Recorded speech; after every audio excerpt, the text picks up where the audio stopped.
Ó, vou compartilhar aqui com vocês, tá? Tá bom.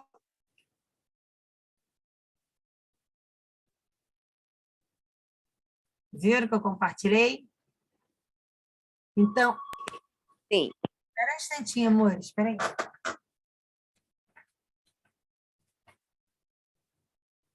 Eita.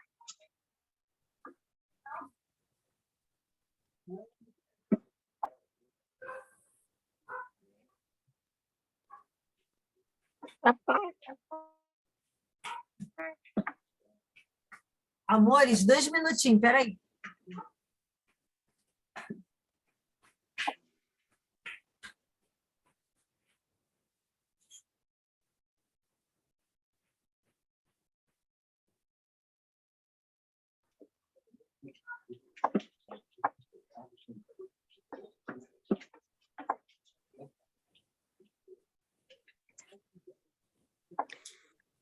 Se liga, hein, Matheus?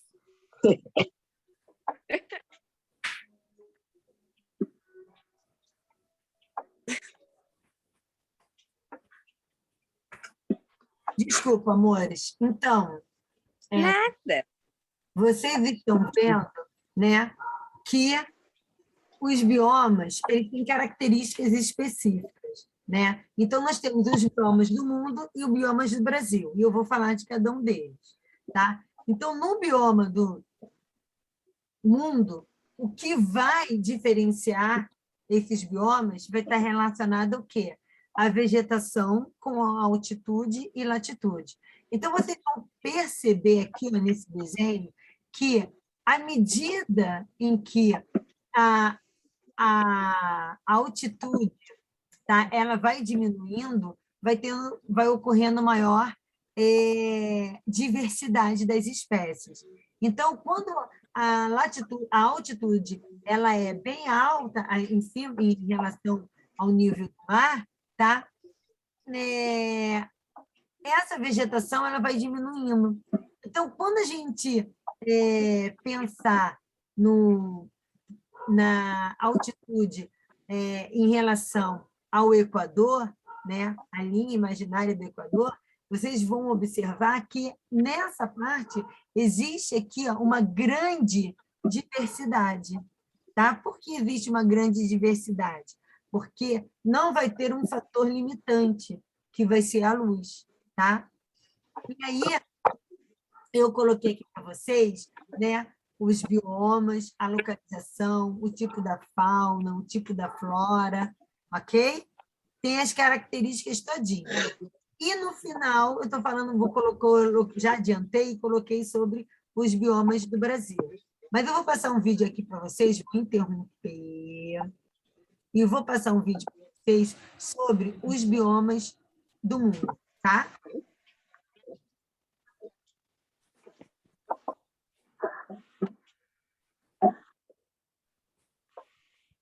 Não sei por quê, peraí, deu algum probleminha. Deixa eu lá colocar. Biomas do mundo. Vocês estão vendo? Eu vou colocar aqui para vocês, tá bom? Os biomas do mundo. Tá bom. Existem 2 tipos de tundra. Tundra ártica. Estão conseguindo ver? Sim. Sim. Peraí, deixa eu ver se eu... não, está gravando. Ártica e tundra alpina. A tundra ártica localiza-se próximo ao Polo Norte, abrangendo o extremo norte do Alasca e do Canadá, Groenlândia, Noruega, Suécia, Finlândia e Sibéria. A tundra alpina é encontrada em vários países no topo de montanhas muito altas, como nos Alpes. Apresenta temperaturas muito baixas e a temperatura média chega a 8 graus Celsius. Os verões possuem a duração de apenas 2 meses e a temperatura não passa dos 12 graus. O solo praticamente permanece congelado a maior parte do tempo, com ventos fortes e muita umidade. O solo encharca, além de ser muito úmido. O gelo inicia o processo de descongelamento, formando pequenos pântanos. A vegetação é formada por líquens, musgos, gramíneas e arbustos, devido às condições de temperatura serem muito baixas, impedindo-as de crescer. O subsolo é muito gelado e por esse motivo as plantas como as árvores não conseguem fixar suas raízes para o crescimento e desenvolvimento. Sendo assim, geralmente não existem árvores nesse tipo de vegetação. Toda a vegetação cresce de forma lenta e junto ao solo, protegendo-as assim dos ventos muito fortes. Os animais que vivem nesse bioma são os que resistem ao frio e possuem camadas de gordura sobre a pele para resistência, além de uma quantidade de longos pelos espessos que os protegem. Alguns desses animais são os ursos polares, que hibernam por quase todo o inverno. Alguns animais típicos da região são os lobos árticos e as raposas árticas, os bois almascarados, as renas, a coruja das neves, o cisne da tundra, a perdiz das neves e a lebre ártica. Localiza-se no hemisfério norte do planeta, abrangendo a Ásia, Sibéria e Japão, América do Norte, Alasca, Canadá e sul da Groenlândia e Europa, parte da Noruega e Suécia. O clima dessa região é subártico, caracterizado por um inverno muito frio, longo e seco, com temperaturas que chegam a menos 50 graus Celsius. O verão é curto e úmido, os dias são mais longos e as temperaturas podem chegar a 20 graus. As chuvas são pouco frequentes. Durante o verão, ocorre o degelo, formando lagos, pântanos e brejas. A flora da taiga é pouco diversificada devido às baixas temperaturas e à água congelada. As árvores crescem próximas umas das outras, formando uma densa cobertura e impedindo a penetração de luz solar intensa. Assim, a vegetação rasteira é pouco representada, sendo constituída por musgos, líquens e alguns arbustos. A taiga ou floresta boreal é um bioma formado principalmente por plantas do tipo coníferas, por isso também é chamado de floresta das coníferas. Na taiga, as principais coníferas encontradas são os pinheiros, abetos, laríceos e espuzes. Essa vegetação possui algumas adaptações para sobreviver em regiões frias. As flores permanecem vivas durante todo o ano e não caem. Assim, podem começar a realizar fotossíntese logo que a luz solar aumenta, não havendo gasto de energia para produzir novas folhas. No entanto, algumas coníferas possuem folhas caducifólias que caem durante o inverno para evitar a perda de água.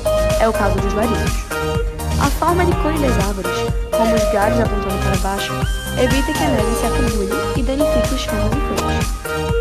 As folhas são revestidas por uma resina que protege seus tecidos do frio e ajuda a manter a umidade e o calor. Outra adaptação é o pequeno tamanho das folhas, reduzindo a perda de água com transpiração.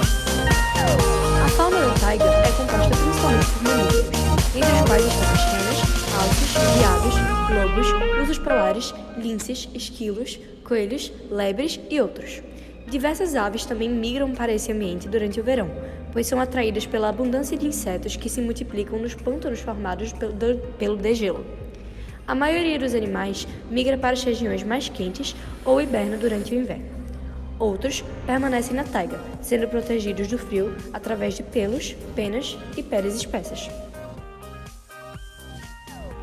Pode ser encontrado nas regiões entre os trópicos e os polos, nas Américas do Norte e do Sul, quase todo o continente europeu, Austrália e Ásia.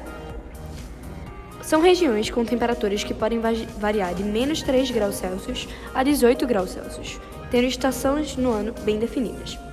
Sua precipitação é igualmente distribuída durante o ano, exceto no interior dos continentes. Sua vegetação são as florestas temperadas, sendo plantas caducifólias, ou seja, que perdem folhas no outono e no inverno. Esta vegetação já sofreu forte desmatamento, sendo encontrada em áreas menores e muito protegidas, como parques e reservas. A fauna é bem variada e, devido às mudanças climáticas, acabam desenvolvendo estratégias de sobrevivência para cada estação. Há aqueles que hibernam no inverno, como os ursos, enquanto outros armazenam comida, a exemplo dos esquilos. Outros apresentam hábitos noturnos, como gatos selvagens, morcegos, corujas e gambás.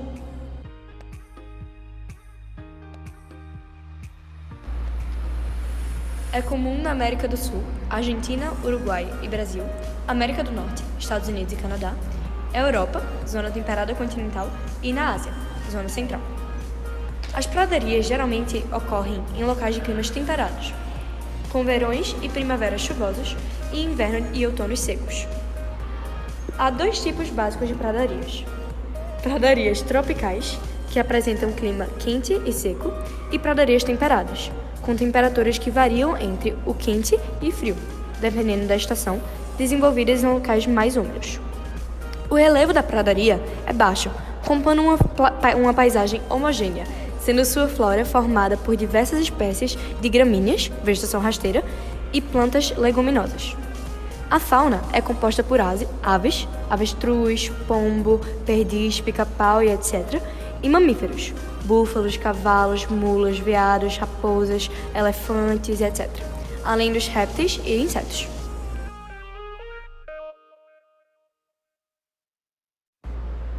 Está localizado entre os trópicos de Câncer e Capricórnio, precisamente nos Estados Unidos, deserto de Nevada, no Chile, no deserto do Saara, na Arábia, no noroeste da Ásia, na costa continental da África e no interior da Austrália. O clima desértico é marcado pela pouca quantidade de chuvas, elevadas temperaturas e amplitude térmica diária também elevada. Nesse tipo de clima, os termômetros podem marcar até 50 graus Celsius durante o dia e registrar 0 grau durante a noite. A umidade relativa do ar é baixa e é por esse motivo que há súbita mudança de temperatura. A umidade do ar retém o calor e contribui para regular a temperatura. Com a baixa umidade, não há nada para reter o calor gerado pelo sol durante o dia e a temperatura cai à noite. De modo geral, a vegetação é formada por gramíneas e arbustos, distribuídos espaçadamente pelo terreno. Das plantas desérticas, a mais famosa é sem dúvida o cacto. A vegetação xerófila é predominante, sendo aquela adaptada ao ambiente seco e com habitações para evitar a perda de água. Vale destacar os oásis, onde a vegetação é irrigada pelas fontes subterrâneas ou artificialmente, formando locais capazes de sustentar a vida humana com relativo conforto. A fauna não é tão diversificada como é em outros ambientes, sendo composta a floresta amazônica localiza-se no norte da América do Sul, abrange os estados do Amazonas, Acre, Amapá, Rondônia, Pará e Roraima, além de menores proporções dos países Peru, Colômbia, Venezuela, Equador, Bolívia, Guiana, Suriname e Guiana Francesa. Por estar localizada próxima à linha do Equador, a floresta amazônica parece um clima equatorial. Assim, é marcada por elevadas temperaturas e umidade do ar. Outra característica é o elevado índice pluviométrico. Em geral, as estações do ano da floresta distinguem-se por 2 períodos, o seco e o chuvoso. A floresta amazônica é uma floresta tropical densa, formada por árvores de grande porte. A vegetação é dividida em mata da várzea, localizada em áreas baixas, sofre inundações periódicas conforme as cheias dos rios. Os solos da várzea são extremamente férteis e devido aos sedimentos depositados pelas águas dos rios. Mata de Igapó, localizada em áreas ainda mais baixas, sofre inundação permanente. Por esse motivo, encontra-se sempre alagada. Para sobreviver a essa condição, as plantas precisam apresentar estratégias e adaptações diferenciadas. Mata da terra firme, encontrada na maior parte da floresta amazônica. Não sofre inundações por localizar-se em áreas mais altas. A vegetação encontrada é de maior porte, como a castanheira. Além da exuberante flora, a floresta amazônica também abriga diversas espécies animais. Alguns animais encontrados são onças, sussuranas, jaguatiricas, peixes-bois, pirarucus, jabutis, ariranhas, tucanos, ararás, jiboia e sucuri.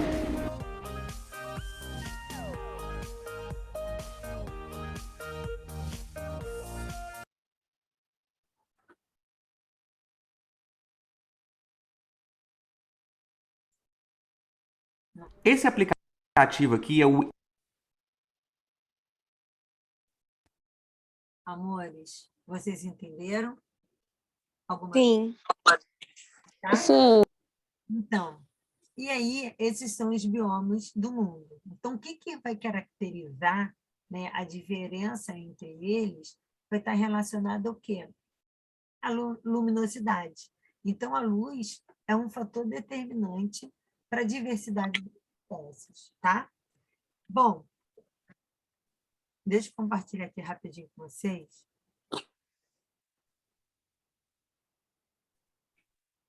Eu coloquei aqui para vocês, né, o biomas do Brasil, tá? Então, quais são os biomas do Brasil? Os principais biomas, tá, brasileiros são a floresta amazônica, né, Então, aqui, ó, vocês estão observando aqui no mapa, essa é a floresta amazônica de verde, né? Dentre outros biomas, é ela que apresenta uma grande, né, extensão em relação à diversidade. É uma fauna bem, né, é uma floresta bem diversificada entre fauna e flora, né? O segundo bioma, tá? Ele colocou aqui, ó, como a Mata Atlântica. A Mata Atlântica, esse biominho aqui, ó, ela pegava do litoral sul, né, vamos dizer assim, até o norte. Porém, né, com o desmatamento, esse bioma, ele foi o mais prejudicado, porque devido ao desmatamento e, além disso, a exploração urbana. Tá? Então, hoje a gente vê indícios da Mata Atlântica. Tá? Então, a gente vê mais quando a gente vai para a Serra do Mar, né, que as pessoas dizem, a Terra do Mar está relacionado à Mata Atlântica. E aí você vê que ela também, né, ela vem mais para o interior aqui, ó, do Brasil, não pegando mais o literal, mas indo mais para o interior. Nós temos o Cerrado, aqui, ó, que ele fica na região norte, tá? Então, né, a floresta amazônica ela está relacionada à região norte. O Cerrado é o centro-oeste. A Mata Atlântica